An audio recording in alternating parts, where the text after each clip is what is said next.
Welcome back to the We See Monsters channel. I'm your host Jenna, and today I will be sharing a folklore out of Japan that specifically targets men. Some of you may have heard different accounts of the entity in this story over the years, and it serves as a warning to not trust any strangers on your way home, which I think is pretty fair, but this story in particular has a horror twist on it. Let's go ahead and jump right into it. Come on, just one more drink? You know I'm good for it. The bartender looked at me evenly. His dark eyes slitted as he tried to hide his frustration. I know no such thing. You've still got money on your books from the week before last, and you dare to come in here flaunting your wealth? I was a fool to let you drink before you had settled your tab. Now get out. The other drunks at the bar laughed, egging the bartender on as he crossed his arms. I wanted to argue, but the man was quite a bit larger than me, and I realized the futility of continuing. He would win, just as everyone did when they went up against me, so I hung my head and mumbled something about leaving. As I stepped into the cold winter air, I felt some of my buzz deteriorate, and a few of my drinking companions following me out into the chill weather. I was too drunk to be walking home, but it was my only means of convenience. I lived in Osaka at the time, back in the early 2000s. I was not what you would call a solid citizen. I believe the word most of my culture uses for people like me is neat. It basically means I wasn't enrolled in school, I wasn't working on a family, and I wasn't in a job.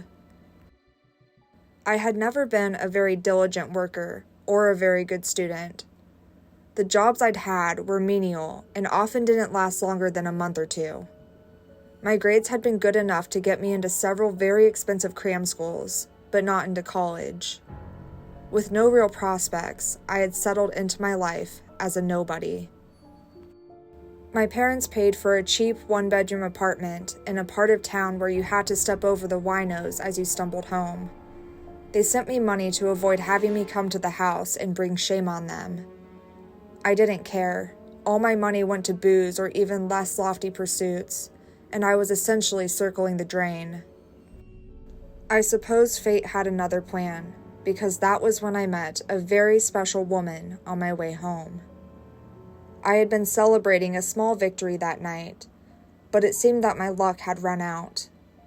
I had a little extra money after my raffle ticket had brought a small windfall, and I had been buying drinks for a few of the barflies in an effort to get some female companionship that evening. They had taken my drinks and laughed at my jokes, but when the money was gone, so were they. I had drunk up all my extra money, and after having no luck mooching drinks from the usual bar patrons, I was forced to head home.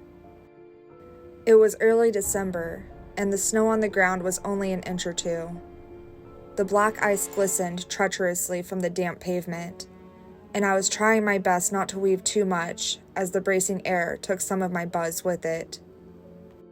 The streets were mostly deserted, a few late-night pedestrians here and there, and the lights were far from seasonal. We don't really celebrate Christmas in Japan, not like Americans do, and the lights here were usually from the billboards or the advertisements that lit the night as well as the street lamps. I had turned a corner, heading from the trendy part of town I had been drinking in, and into the less savory area where I lived when I first saw her. I stopped for a moment, not quite believing what I was seeing. It was a youngish woman, her long black hair blowing in the winter wind, and her bare feet walking delicately atop the snow. She was dressed in some kind of robe, way too light for the weather, and I followed behind her as I tried to find the courage to speak to her. If she was out here on a night like this, then she had to be as drunk as I was. Either that or on some kind of drug, but neither of that mattered much to me. There was heat in my apartment and a little more beer in the fridge. We could get warm together, maybe have a little drink, and watch the sun come up over the edge of my balcony. In her current state, I had little doubt that she would be glad for a warm place to stay, and as I quickened my pace to come even with her, I tried to find my best opening gambit. "Good evening. What's a beautiful woman like you doing in the snow?" Now that we were even with each other, I could see her better. Her skin was as perfect as a china doll, her complexion smooth as porcelain, and her color as pale as milk. Her eyes were small and dark, focused ahead as she made her way towards wherever she was going, and it almost seemed like she was ignoring me. That was nothing new. Women often pretended they couldn't see me, but it was the little glances that kept me invested. She kept glancing at me with these coquettish glances, favoring me with these intriguing lifts of her thin lips, and they kept me interested. "Aren't you cold? I know somewhere you can come to warm up. Your feet must be freezing." We were about 5 or 6 blocks from my apartment, and since she seemed to be heading in that direction anyway, I thought my luck might be turning around. The two of us kept walking, me chatting away as she glided across the icy sidewalk. She seemed immune to the black ice that sometimes tripped me up, and I began to notice how smoothly she moved. I know that sounds a little strange, but she moved as if her feet never touched the ground. It was like watching someone operate an extremely lifelike puppet, but it only seemed odd through the lens of my memories. At the time, I was just a drunken, slightly amorous male who was hoping to trick this clearly intoxicated woman back to my apartment. I'm not the hero of this story. That should be obvious. "What's your name?" I asked, realizing I didn't even know what her name was. But all I got in return was that same sly side-eye. Her face was utterly emotionless until she glanced at me and smirked. She seemed to know how to keep my interest, and I had become less flustered by the wind the longer we walked. I felt myself slowing to match her pace, my wet socks and cold feet no longer bothering me. As we turned onto a familiar street, I realized we were about 2 blocks from my apartment. I could even see my window from here, the buttery yellow light spilling out onto the street through the dirty window of the sliding door. And I smiled as I thought about how the sun would look as it came in through that portal. When she suddenly turned, I almost missed it. We were nearly there, the front gate to my apartment complex, less than 20 steps up the road, and she had suddenly glided into the space between 2 buildings. The alley was a known haunt for winos and bums, and I found myself standing at the entrance as I watched her stroll into the semi-darkness.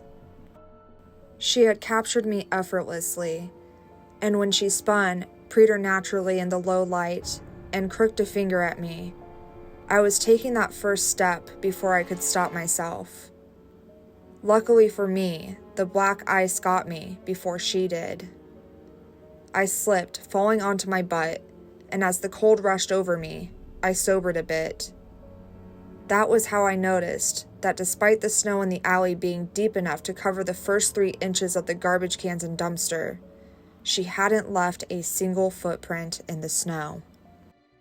I looked back and saw that the only footprints back the way we had come were mine, and that was when something hung in my booze-soaked brone. "Beware of the Yuki Onna, my son," my mother had told me when I was very young. "Be careful that she doesn't get you while you're out in the snow." I had stopped on my way out the door, my sled under my arm and my boots unmarked by moisture as of yet, and asked her what that was. Yuki Onna sometimes hunt for handsome men and try to take their life force. It stalks them through the snow, luring them away so it can get them alone, and freezes them in place as it draws out their precious life energy. So if a beautiful woman tries to take you away, come home quick and tell me so I can scare her off. She had said it jokingly, but as I sat in the snow, I realized I was about to do exactly what she had warned me against. The porcelain woman, a woman I now noticed left no trace behind, pointed a finger at me again, but I was up and running before it could waggle one more time. Fortune was with me, and I didn't find another puddle of ice until I reached the stoop of my apartment. I could hear her behind me, her scream, the roar of a winter wind, and as I rounded the gate and came into the courtyard, I expected to be pounced on at any minute. It would serve me right, I realized as I came shakily up the steps to the front door. I had thought I was the hunter, seeking my prey to lure it home, but I had been tricked and ran afoul of a much larger predator. I stumbled on the ice near the door, fumbling my key from my pocket, and as I looked up, I saw her reflection in the glass. Her hair was no longer straight, but it rose behind her like a nest of vipers. Her robe now looked more like a funeral shroud, the edges tattered and dark with grave soil. Her dark eyes were now large and round, their centers full of terrible knowledge, and her jaw was opening much too wide as I slammed the key in the lock and rushed inside. I shoved the door closed behind me, expecting a loud bang as she barreled through it, but when I turned to look down from the stairs, the courtyard was empty. I drank the beer in my fridge alone that night, realizing how close I had come to death, and deciding it was time to make some changes. I called my mother the next day and told her I needed help. That was 20 years ago, and my nights of midnight carousing are behind me. I went to cram school, got my test scores up, started college, and now I work as an engineer. My wife and I met in college, and we got married after she finished her doctorate.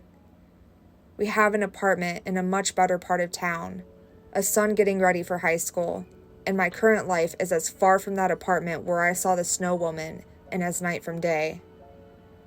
I no longer depend on my parents, and I've left the rut I had wallowed in for so long behind me. I still go out drinking with my coworkers sometimes, but now I'm careful how much I have before making my way home. On the night I barely escaped death, 2 homeless men were found frozen to death in that very alley. The news believed they had succumbed to the elements, but I think the Yuki Onna was simply looking for a third course to its long meal. Some nights, when the snow falls and leaves drift onto the sidewalks, I sit in my apartment and just wonder if it's still out there, hunting the streets of Osaka for the next meal. Then I remember how lucky I am to have escaped the cold embrace of the Yuki Onna. For more spooky content, you can click the links below to check out my TikTok and listen to the We See Monsters podcast.